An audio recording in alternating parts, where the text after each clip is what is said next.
menyampaikannya.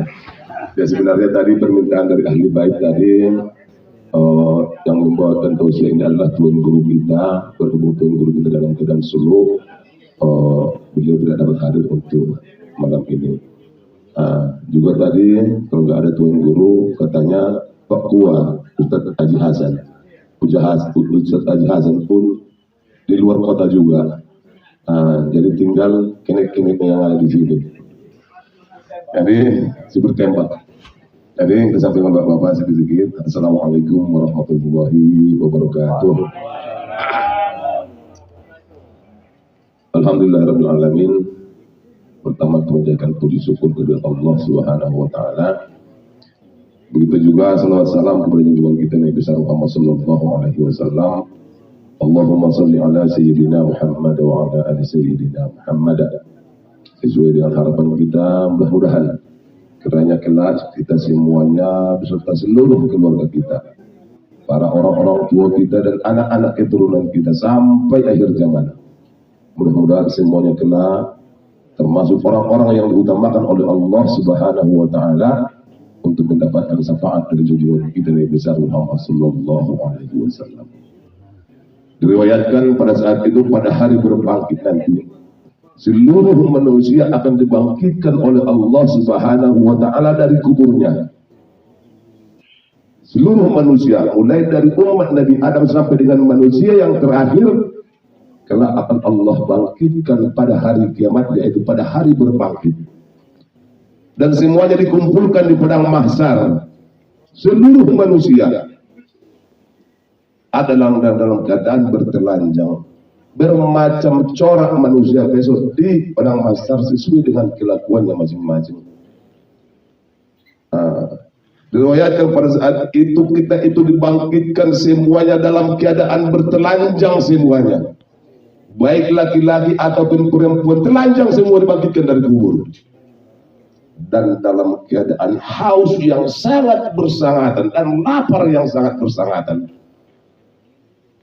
Kenapa tidak haus? Sudah berapa ratus tahun umat-umat yang sebelumnya meninggal ribuan tahun, mereka tidak pernah minum dalam kuburnya. Ketika dibangkitkan mereka sudah ke dalam keadaan haus semuanya, dalam keadaan lapar, tidak berpakaian satupun.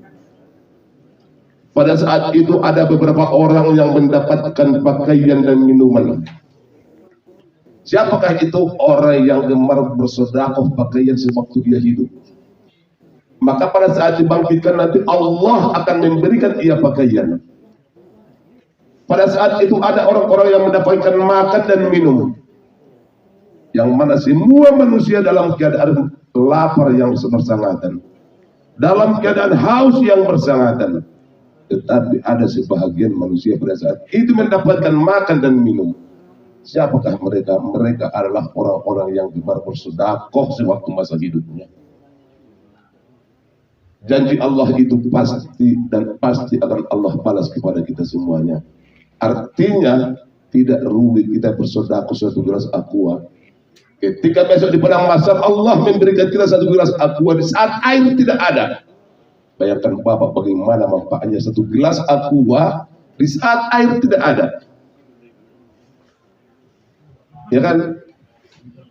Jadi mudah-mudahan kita termasuk orang-orang yang mendapatkan pertolongan Allah Subhanahu wa taala kelak di padang mahsyar, di hari di mana manusia semua mengharapkan pertolongan Allah Subhanahu wa taala. Mudah-mudahan kita adalah dan anak-anak keturunan kita, mudah-mudahan kelak termasuk orang-orang yang diutamakan oleh Allah untuk mendapatkan syafaat dari junjungan kita Nabi besar Muhammad sallallahu alaihi wasallam. Bapak-bapak, para orang-orang tua kami yang dimuliakan oleh Allah Subhanahu wa taala. Alhamdulillah saat ini kita sudah melewati daripada nisfu Sya'ban. Pertengahan Sya'ban sudah kita lewati. Artinya tidak berapa hari lagi mungkin kita akan disampaikan oleh Allah kepada bulan yang mulia, yaitu bulan Ramadan yang kita tunggu-tunggu. Kenapa kita sebut bulan Ramadan di bulan yang mulia? Allah menjadikan bulan Ramadan itu melipat gandakan seluruh nilai amal kita semuanya. Seluruh kebaikan Allah lipat gandakan nilainya. Allah lipat gandakan pahalanya. Mudah-mudahan kiranya kita ini semuanya Allah panjangkan umurnya, Allah berikan kesehatan, Allah sampaikan kita nanti ke bulan Ramadan, dan mudah-mudahan dapat kita beribadah di dalamnya.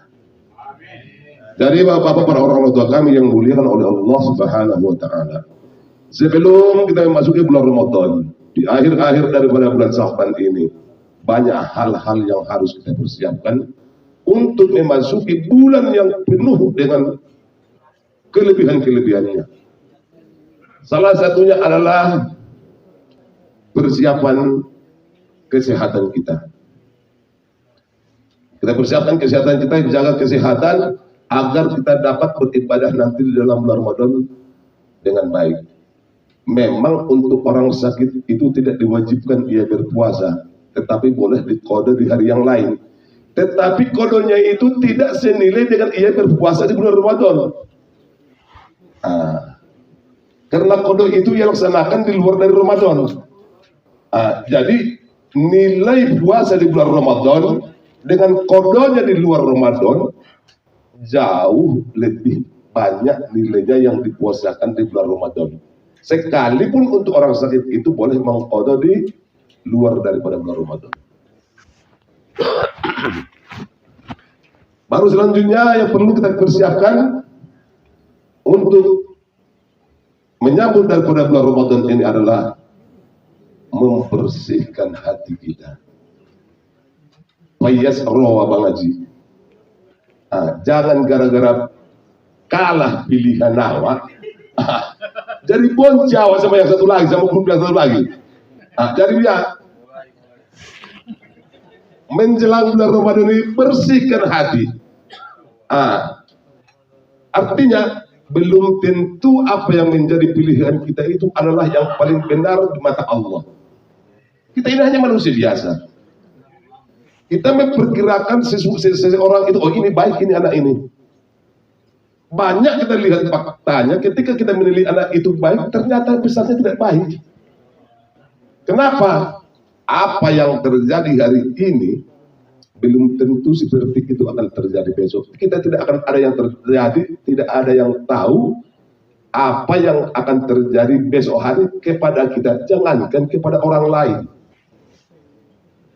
Jadi bersihkan hati, hilangkan benci di antara sesama kita, terutama di dalam lingkup keluarga kita. Jadi jangan sampai pula nanti udah Ramadan, untuk sahur pun tak cakapan pula dengan orang rumah. Cara membangunkannya agak dibanting, piring itu cara membangunkannya. Jadi bagaimana kita dengan istri kita itu, dengan anak-anak kita itu, sebelum datangnya Ramadan kita bermaaf-maaf di rumah. Kalau boleh pakai air mata Abang Haji. Karena gini, kita laki-laki ini kadang merasa benar, merasa hebat. Padahal sebenarnya kita ini laki-laki ini, kalau tidak dilayani oleh orang rumah gereja, purutnya kita ini semua. Nggak usah malah bergaya, kita baju digosok bersih. Makanya dia bilang, perempuan itu adalah surganya bagi suami. Kenapa dibilang perempuan itu surga bagi suami? Ketika baju ini kotor, ini nanti baju ini yang dipakai ini, lemparkan. Besok pulang itu udah digosok. Besok pulang udah digosok. Tidak tahu menawar apa-apa, tiba-tiba udah mau makan. Wanita itu, istri itu adalah surga bagi suami. Makanya bapak-bapak jangan main-main dengan surga. Nanti dimasukkannya kau ke dalam neraka. Itulah ya. Jadi coba main-main kita dengan istri kita. Ketika istri itu benci melihat kita, rumah itu macam neraka, Pak. Di dapur tak enak, di depan tak enak, mau pergi awal dari rumah tak enak juga, di rumah pun tak enak. Makanya kita harus pandai-pandai untuk mengasihi dan menyayangi dan mencintai istri-istri kita. Jangan sampai kejadian, ini yang payah ini. dikasihi orang, kita tidak mengasihi istri kita, dikasihi orang. Gak pernah dibilangnya sayang sama istrinya. Dari mana sayang? Udah mandi sayang? Udah sholat sayang? Jangan sampai orang mengatakan duluan seperti itu. Dari mana sayang katanya pulang belanja demi awak? Bahaya. Nah, artinya harus kita lebih memiliki punya kita. Nah, jadi itu tadi untuk metode yang kedua. Di dalam menyambut bulan Ramadan, mari kita bersihkan jiwa kita, bersihkan hati, bersihkan benci di antara kita, gondok-gondok antara kita. Kita ini semuanya tidak ada manusia yang masuk, tidak ada yang bersih dari dosa. Kita ini semuanya pendosa, Pak. Kita ini semua bersifat salah. Kita ini semua mempunyai kekurangan. Jadi tidak ada kita ini yang sempurna. Artinya Bang Haji Udin ini ketika dia salah, wajar, namanya juga manusia. Tetapi kesalahannya itu harus aku maafkan. Kenapa? Karena aku juga punya salah. Ya alhamdulillah kalau di kampung kita ini, alhamdulillah setahu saya tidak ada orang yang berselisih-selisih. Alhamdulillah kampung kita ini akur semuanya. Alhamdulillah. Jadi itu adalah metode atau cara-cara kita untuk menghadapi bulan Ramadan yang mulia ini. Mudah-mudahan dengan cara-cara itu, mudah-mudahan kita nanti Allah masukkan dalam bulan Ramadan dapat beribadah dengan baik kepada Allah Subhanahu wa Ta'ala. Selanjutnya mengenai hajatan daripada keluarga ahli bait rumah ini. Alhamdulillah dari apa yang telah disajikan oleh ahli bait rumah ini, adik kami dan sekeluarga, mudah-mudahan kiranya ini semua diterima dan diijabah oleh Allah Subhanahu wa Ta'ala. Sesuai dengan apa yang pernah disabdakan oleh Rasulullah sallallahu alaihi wasallam. Ma min abadin rajaqahu Allah Ta'ala malan.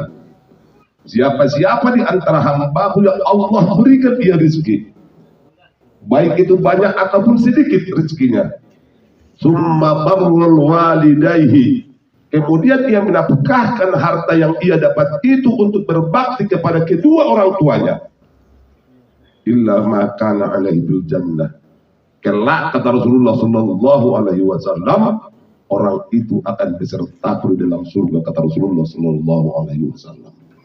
Sudah sama-sama tahu yang kita itu anak soleh itu, anak yang berbakti kepada kedua orang tuanya itu bagiannya adalah surga. Itu sama-sama tahu kita itu. Lalu seorang laki-laki bertanya kepada Rasulullah, ya Rasulullah, fa illam yakul lahu walidani fid dunya, faman yaf'al. Rasulullah, kalau ayahnya tak ada lagi, udah meninggal ayahnya, omaknya juga udah meninggal, maka bagaimana caranya untuk berbakti dengan hartanya kepada kedua orang tuanya? Kata Rasulullah, yatasaddaqu alaihi ma bi it'amit ta'am. Bersedekahlah kepada kedua orang tuamu atau kepada ayahmu, kepada ibumu, bi it'amit ta'am, dengan makan makanan. Diundang kita begini, undang begini, dikasih makan, sedekah, dihadiahkan kepada orang tua kita. Kenapa? Kalau ini kita antarkan ke kuburan sana, tak dimakan orang tua kita lagi itu. Tetapi dengan cara begini, mengundang seluruh kerabat dari orang tua kita, mengundang tetangga kita, lalu kita suguhkan makanan, kita hidangkan makanan, kita doakan, mudah-mudahan apa yang kami sedekahkan ini Allah sampaikan pahalanya kepada ayahku. Insya Allah pasti akan disampaikan oleh Allah Subhanahu wa Ta'ala. Jadi bapak-bapak yang dimuliakan oleh Allah Subhanahu wa Ta'ala. Selanjutnya kata Rasulullah sallallahu alaihi wasallam, kalau tidak dengan sedekah makan makanan au bi qiraatil Quran, atau dengan bacaan ayat-ayat suci Al-Qur'an. Alhamdulillah malam ini sudah kita laksanakan, baik itu sedekah makan makanan ataupun minuman, au bi qiraatil Quran, atau dengan bacaan-bacaan ayat Al-Qur'an sebagaimana tadi yang telah sama-sama kita bacakan. Mulai pembacaan surah Al-Fatihah, pembacaan ayat-ayat pendek dengan tahlilnya, au bidu'a, atau dengan doa. Apa kata Rasulullah? Siapa seorang anak yang membelanjakan hartanya untuk kedua orang tuanya, selagi hidup, atau memberi makan kepada orang lain dan bersedekah dan menghadiahkan pahalanya kepada kedua orang tuanya atau kepada salah satu orang tua yang sudah meninggal, au biqra'atil Quran, atau dengan bacaan ayat-ayat suci Al-Quran yang dihadiahkan kepada orang tuanya, au bidu'a, atau dengan doa, kana ma'iya fil jannah, kata Rasulullah, orang itu kelak akan besertaku di dalam surga, kata Rasulullah sallallahu alaihi wasallam. Kenapa? Sesuai dengan yang dikatakan oleh Rasulullah sallallahu alaihi wasallam, la'adallahu biridha'il walidain, sesungguhnya ridho Allah itu tergantung kepada ridhonya orang tua. Jadi mudah-mudahan kepada adik-adikku di rumah ini, Sildan, Sidikot, itu juga dengan Sildan ini, mudah-mudahan apa yang menjadi ibadah kalian ini sudah turang, mudah-mudahan diterima oleh Allah Subhanahu wa taala. Mudah-mudahan apa yang dihajatkan oleh adik-adikku di rumah ini dijawab oleh Allah dan diganjar oleh Allah dan diberi kalian dengan rezeki yang berlipat ganda. Dan mudah-mudahan kelak Allah kumpulkan kita kembali bersama dengan orang-orang tua kita di dalam surganya Allah Subhanahu wa taala. Bapak-bapak, para orang-orang tua kami yang dimuliakan oleh Allah Subhanahu wa taala, mungkin itu yang dapat kami sampaikan untuk sekedar mengisi hajatan dari ahli bait rumah ini. Mohon maaf atas segala kehilafan dan perkataan yang kurang pas. Mohon maaf, mohon izin. Wallahul muwaffiq ila aqwamit thoriq. Wassalamualaikum warahmatullahi wabarakatuh. Waalaikumsalam.